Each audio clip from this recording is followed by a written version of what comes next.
just wanted to say thank you again for getting pre-approved with me. I'm excited to build a relationship with you. So I not only want to get you into debt, but I'll also want to help you build wealth. And so one of the things I want to do in this video is just give you some tips to consider as you not only are going through the process of buying a home, closing on a home, but also after you get into a home, how you can use both real estate and other mechanisms to build your wealth. And so I hope you enjoy this video. I hope it provides value to you. It is a 4-step wealth accumulation plan that was taught to me by my mentor, Rick Ruby, who's one of the more wealthy individuals I know. And so my hope is to pass this knowledge along to you. And so if you'll give me about a minute of your time, I believe this is going to be incredibly valuable to you. So number one, which is kind of where I come into play, is you can build wealth through real estate. And if you hear nothing else in my video, this would be the thing I would ask you to listen to, is you can get a 20% annual rate of return on your money, guaranteed in real estate. Okay. Now you could go invest in crypto. You could go invest in the stock market, you could buy like crazy investments, gold, whatever you want. What are you going to find that's going to get a 20% rate of return outside of real estate? It's very difficult to find. So let me walk you through this example. It might even apply to your specific scenario. Let's say you're buying a home for $300,000. Let's say you put 10% down. Okay. So your investment is $30,000. Okay. Now, historically, throughout America's history, good real estate has gone up 3% a year. If you just look back at the data.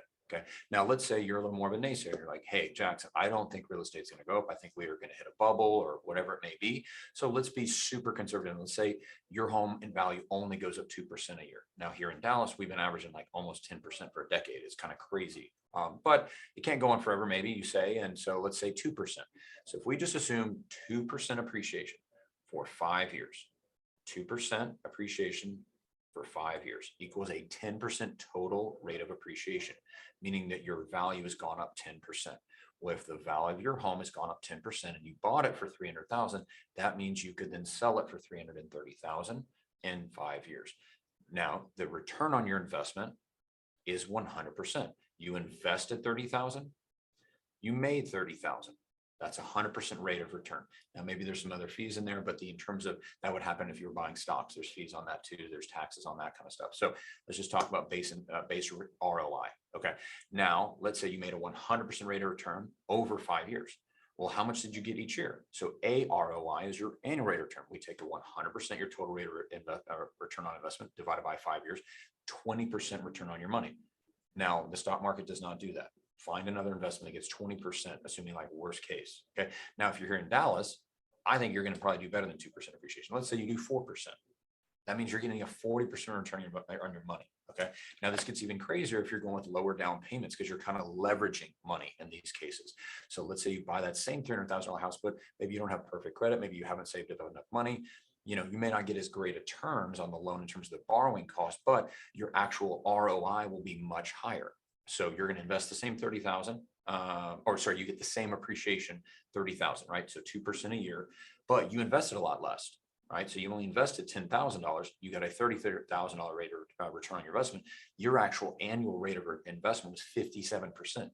So my kind of point here is, especially we head into a rising interest rate environment, is that no matter what the interest rate is, primary residential real estate is your best investment. That's why it's usually a good idea to maybe try to shoot for 3 times your annual salary. Look back over the last 2 years, what have you averaged? Let's go for 3 times that. We can qualify you as a bank for that. And that also helps you maybe ride that wave of appreciation going up at a better rate than maybe buying a little bit lower. But again, it's ultimately whatever payment you're comfortable with, which I can help you with. So that is first step number 1. I'm going to spend most of my time there because that is where I'm an expert. Okay. Number 2, though, is I really want to encourage you to get the 3 to 6 months emergency fund. Okay. So like as a banker, you know, one of the things that we really care about is making sure not only do you have enough money for the closing costs and the down payment, but I also encourage people sometimes don't put 20% down, maybe put 15% down. We have a no monthly PMI program and save a little bit of money because there's typically, you know, $5,000 to $7,000 in home improvements. Maybe all of a sudden you move in, you've got to do some type of repair in the house and you don't want to throw that onto a credit card. So having 3 to 6 months emergency fund is always a great recommendation. So try to save money, whether it's your tax return, pushing your budget to get to 15 to 20% savings each month to build up that emergency fund is a really strong, smart financial strategy. If you have not done that, maybe write that as your New Year's resolution or your goal this next year. So that's step number 2. Step number 3 is going to be maxing out your 401k and your IRA, depending on kind of what your employment status is. Okay. And then, so what we're going to do there is, here's an example, is if you max out, which in 2022, the max is 20,500. Okay. So looking at how much you can get to, that's the max allowed. The way I want you to look at this is a 401k is tax deferred. So you're reducing your taxable income by your tax bracket. So even if you invest in your 401k and you don't make a dime, let's say you invest in a 401k and the mutual fund that you picked does nothing, it makes no money that year, you still made a return on your investment by your tax bracket. So let's assume you get taxed at 25%. That's generally what it is.